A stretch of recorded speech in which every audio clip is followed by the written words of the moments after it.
안녕하세요. 유튜버 가나다입니다. 오늘은 제가 미국의 제조업이 과연 르네상스를 이룰 수 있을까에 대해서 얘기를 해보고자 합니다. 사실 오바마 때도 마찬가지였고 트럼프, 바이든, 트럼프 모두 다 이 미국 행정부에서 제조업 부흥에 굉장히 많은 노력을 기울이고 있습니다. 바이든 행정부 때는 이제 반도체 공장 지으면 보조금 왕창 주겠다 해가지고 칩스 액트 통과시켜서 기업들을 유인하고 인플레이션 리덕션 액트를 통해서 북미에서 제조된 전기차만 보조금을 주겠다든지 이런 식으로 해서 굉장히 미국으로 투자를 유인하려고 노력을 많이 했죠.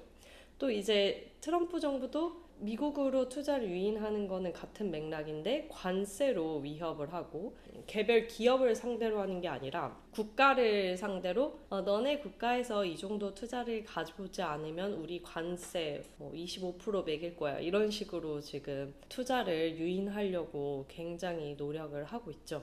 그렇다면 이런 미국이 이렇게 노력하고 있는 제조업 부흥이 과연 성공할 수 있을지에 대해서 좀 다뤄보고자 합니다.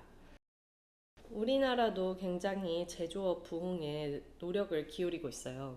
그런데 약간 우리나라한테 제조업과 미국한테 제조업은 의미가 조금 다른 것 같아요. 왜냐면 우리나라는 이게 사실 거의 서바이벌이죠. 생존이에요. 제조업을 기반으로 수출을 하고 그걸로 경제 성장을 계속 이루었단 말이에요. 지금 경제 구조도 그렇고. 우리나라는 수출 주도형 국가이기 때문에 이렇기 때문에 제조업이 만약에 우리나라에서 점점 쇠퇴하면은 이 수출 주도형 경제 모델을 가져갈 수가 없고 그렇다면은 경제 성장을 이루기가 어렵고 또 외화벌이도 어렵고 그렇다면 우리 외환 시스템도 불안정해질 거고 이런 약간 경제 서바이벌의 문제예요. 우리나라한테 제조업은. 그런데 약간 미국한테 제조업은 좀 더 전략적이고 정치적인 느낌에 가깝다고 볼 수 있습니다. 사실 그 수출 비중이 미국 GDP 대비 10% 정도밖에 되지 않아요. 우리나라는 수출이 GDP에서 차지하는 비중이 거의 40% 가까이 되죠.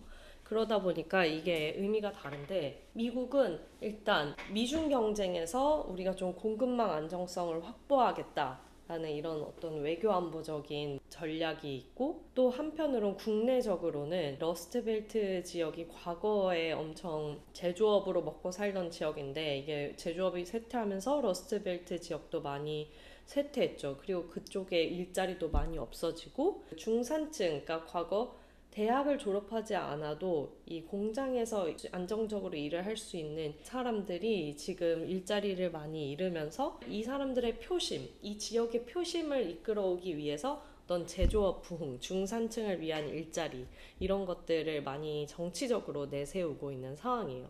그래서 정리를 하자면 한국은 제조업은 국가 경제 서바이벌이다.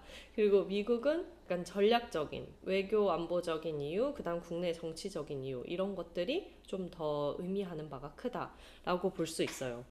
그렇다면 과연 이 미국의 기업들이 제조업에 막 공장을 막 많이 짓고 이런 것들이 실제 중산층의 부흥, 러스트벨트 지역의 부흥을 가져올 수 있는가 하면 아닙니다. 네, 사실 이거는 이제 많은 그 연구 결과로도 보여지고 있는 상태인데요. 공장이 지어진다고 해서 그게 그 자본 투자만큼 기대하는 일자리 창출이 일어나지 않아요. 왜냐면 워낙 자동화가 많이 되어 있어서 또 새로 투자하는 그런 분야들이 첨단 제조업이기 때문에 실제 예전만큼 일자리 창출이 일어나지 않는 게 있습니다. 그 다음에 근본적으로는 이제 구조적인 이 변화를 바꿀 수 있을 만큼의 일자리 창출이 일어나지 않습니다. 여기서 말하는 구조적인 변화란 이제 선진국으로 갈수록 고용에서 제조업 비중은 떨어지고 서비스업 비중이 높아집니다.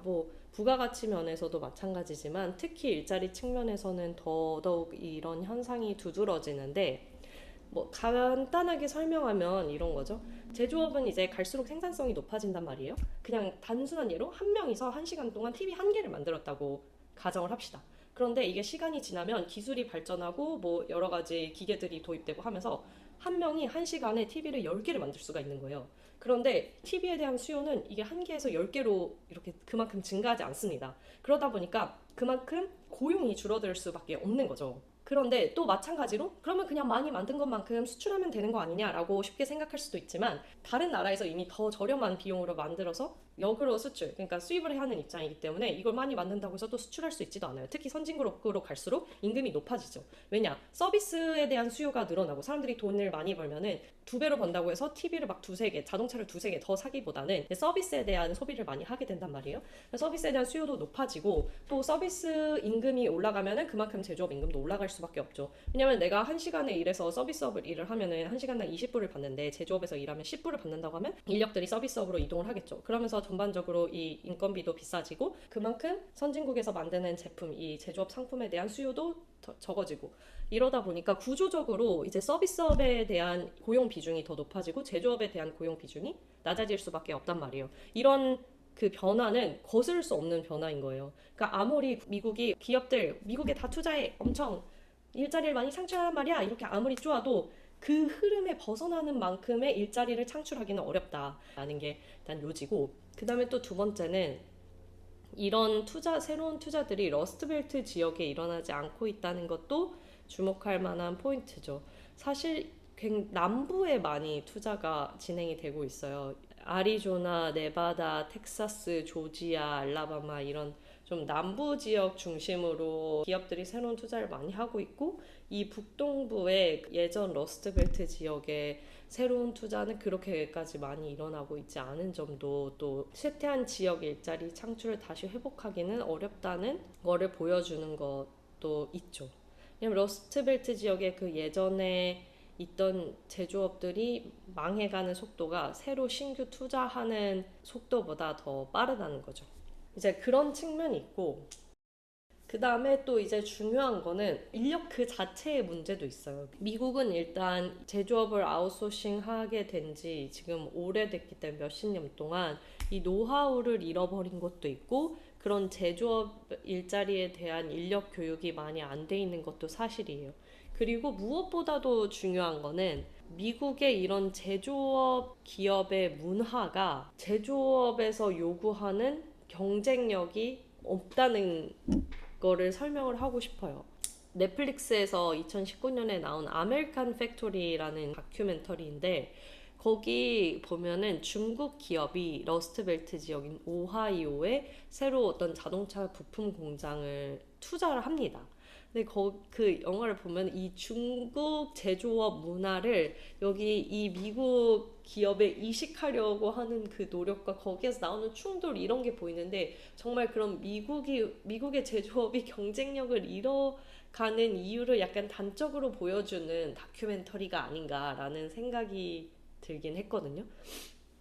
거기서 이런 핵심 장면에 이런 대사가 있어요. 중국 관리자가 미국인은 기술은 뛰어나지만 규율이 약하다 라고 말하고 미국인 직원은 우리는 인간적인 삶을 원한다 라고 말을 합니다. 그러니까 이게 사실 미국의 이런 개인주의적인 문화가 어떤 창의성을 이끌어내고 굉장히 기술 혁신을 이끌어내는 변화를 주도하기도 하지만 규율이 중요한 이 제조업에서는 잘 먹히지가 않는 거죠. 그리고 이런 측면도 사실 미국의 제조업 부흥이 좀 어려운 이유 중에 하나라고 저는 봅니다. 그리고 뭐 마지막으로는 정말 앞에서도 언급했지만 일단 비용 측면을 빼놓을 수가 없죠. 인건비도 너무 높고 그 다음에 말한 대로 서비스 비용은 더 높기 때문에 미국에서 공장을 투자를 하고 이거를 운영한다는 것 자체가 일단 비용이 굉장히 많이 들어갑니다. 또 유틸리티 비용도 무시할 수 없죠. 뭐 전기료, 대지, 뭐 이런 물값 이런 등등의 인프라 유틸리티 비용이 굉장히 많이 드는 것도 사실 미국 제조업 부흥을 어렵게 하는 이유 중에 하나죠. 저희가 얼마 전에 여기서 물 저 히터를 좀 밸브 설치하고 한번 메인터넌스를 받으려고 하는데 진짜 비싸더라고요. 그냥 물 한 번, 그 보일러 물 한 번 쭉 빼내고 그 다음에 거기에 원래 밸브가 있어야 되는데 밸브가 없더라고요. 그래서 밸브를 설치하려고 하는데 처음에 어떤 업체를 부르니까 1000불 부르더라고요. 그거 해주는데 약 1시간 반 정도 걸린대요.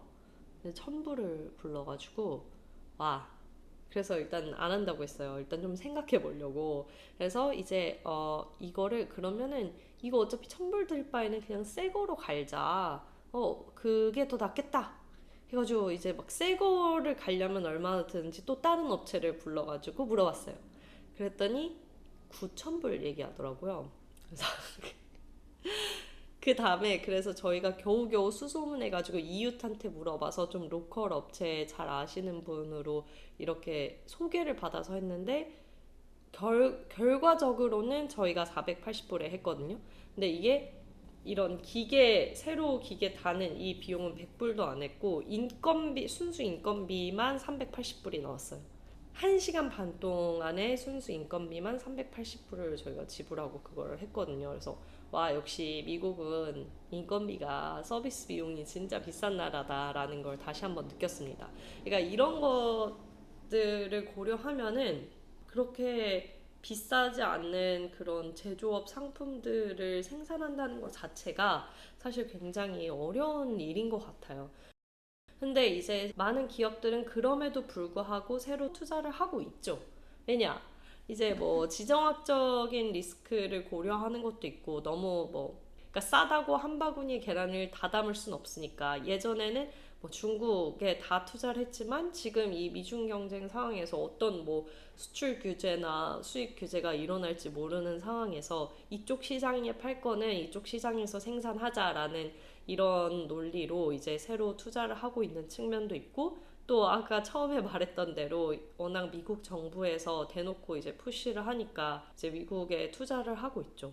그럼 결과적으로는 사실 미국 공장에서 생산하는 제품들은 비싸질 수밖에 없어요. 제가 말씀드린 인력 문제 그리고 비용 자체가 높은 거 이런 것들을 다 그 생산 함수에 넣다 보면은 이게 굉장히 높은 비용으로 생산될 수밖에 없기 때문에 네, 비싸지고 결국에는 사실 인플레를 가져올 수밖에 없지 않나라는 결론에 이르게 됩니다. 이제 이런 것들을 봤을 때 우리나라한테 제조업은 서바이벌인데 우리나라는 어떻게 해야 되는가? 이 제조업 비중이 낮아지고 제조업 일자리 비중도 낮아지고 서비스업이 더 GDP에서 비중이 커지고 이런 거는 제가 구조적인 어쩔 수 없는 선진국이라면 겪게 되는 변화라고 말씀드렸잖아요. 이런 상황에서 서바이벌인 이 제조업 우리나라는 어떻게 해야 되는가?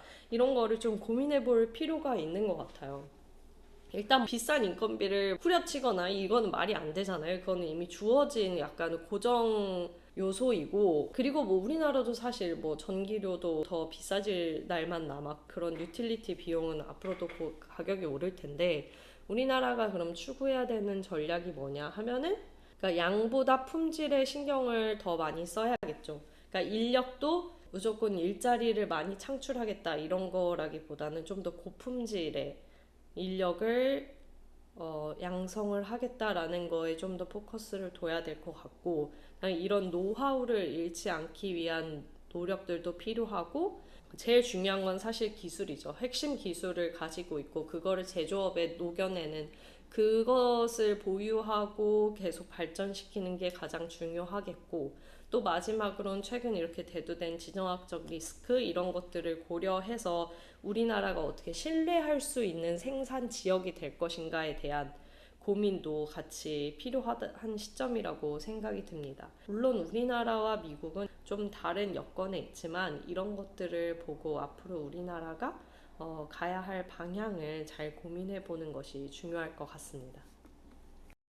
네, 오늘 유튜버 가나다 제가 미국 제조업이 아무리 기업들이 투자해도 사실 잘 되지 않을 것 같다라는 가정을 하고 이제 이야기를 풀어 나가봤는데요.